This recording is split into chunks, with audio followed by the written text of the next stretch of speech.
spent my entire life either at the schoolhouse, on the way to the schoolhouse, or talking about what happens in the schoolhouse. Both my parents were educators. My maternal grandparents were educators. And for the past 40 years, I've done the same thing. And so needless to say, over those years, I've had a chance to look at education reform from a lot of perspectives. Some of those reforms have been good, some of them have been not so good. And we know why kids drop out. We know why kids don't learn. It's either poverty, low attendance, negative peer influences.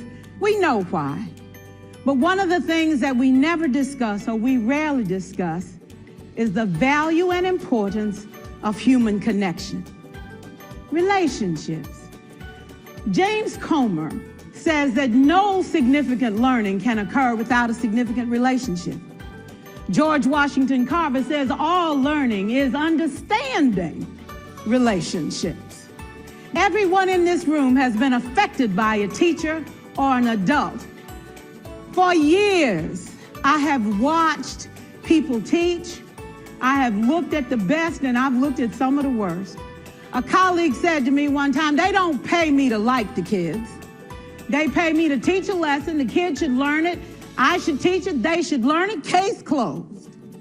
Well, I said to her, you know, kids don't learn from people they don't like.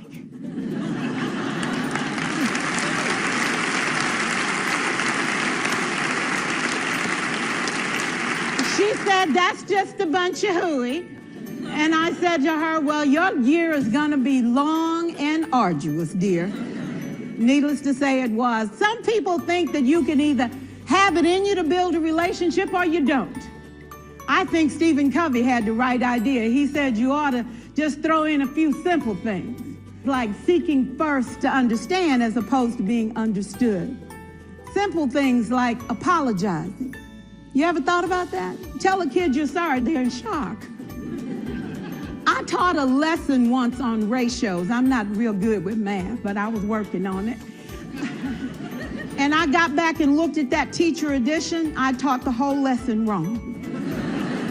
So I came back to class the next day and I said, look, guys, I need to apologize. I taught the whole lesson wrong. I'm so sorry. They said, that's okay, Miss Pearson. You were so excited. We just let you go.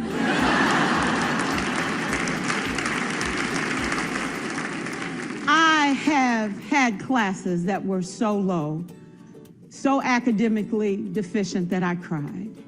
I wondered, how am I going to take this group in 9 months from where they are to where they need to be? And it was difficult. It was awfully hard. How do I raise the self-esteem of a child and his academic achievement at the same time? One year I came up with a bright idea. I told all my students, you were chosen to be in my class. Because I am the best teacher and you are the best students, they put us all together so we could show everybody else how to do it. One of the students said, really? I said, really? We have to show the other classes how to do it. So when we walk down the hall, people will notice us. So you can't make noise, you just have to strut. And I gave him a saying to say, I am somebody. I was somebody when I came. I'll be a better somebody when I leave. I am powerful and I am strong. I deserve the education that I get here. I have things to do, people to impress, and places to go. And they said, yeah. You say it long enough, it starts to be a part of you. And so,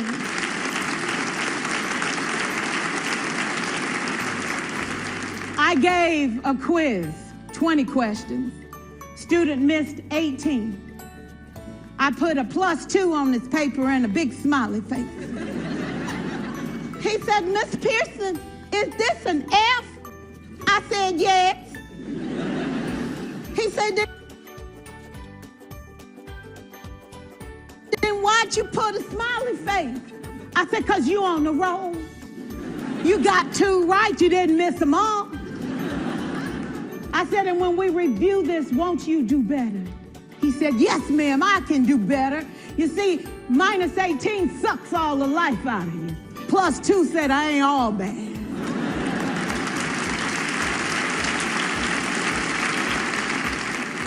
For years, I watched my mother take the time at recess to review, go on home visits in the afternoon, buy combs and brushes and peanut butter and crackers to put in her desk drawer for kids that needed to eat, and a washcloth and some soap for the kids who didn't smell so good. See, it's hard to teach kids who stink. And kids can be cruel. And so she kept those things in her desk, and years later, after she retired, I watched some of those same kids come through and say to her, you know, Miss Walker, you made a difference in my life. You made it work for me. You made me feel like I was somebody when I knew at the bottom I wasn't. And I want you to just see what I've become. And when my mama died 2 years ago at 92, there were so many former students at her funeral. It brought tears to my eyes, not because she was gone, but because she left a legacy of relationships that could never disappear. Can we stand to have more relationships? Absolutely. Will you like all your children? Of course not. And you know your toughest kids are never absent. Never. You won't like them all, and the tough ones show up for a reason. It's the connection, it's the relationships.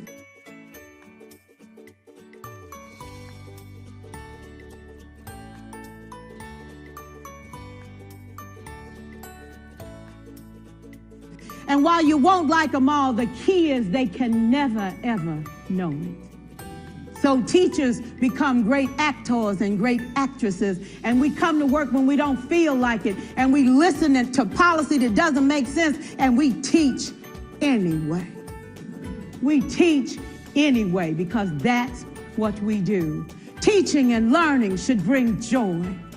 How powerful would our world be if we had kids who were not afraid to take risks, who were not afraid to think, and who had a champion? Every child deserves a champion, an adult who will never give up on them, who understands the power of connection and insists that they become the best that they can possibly be.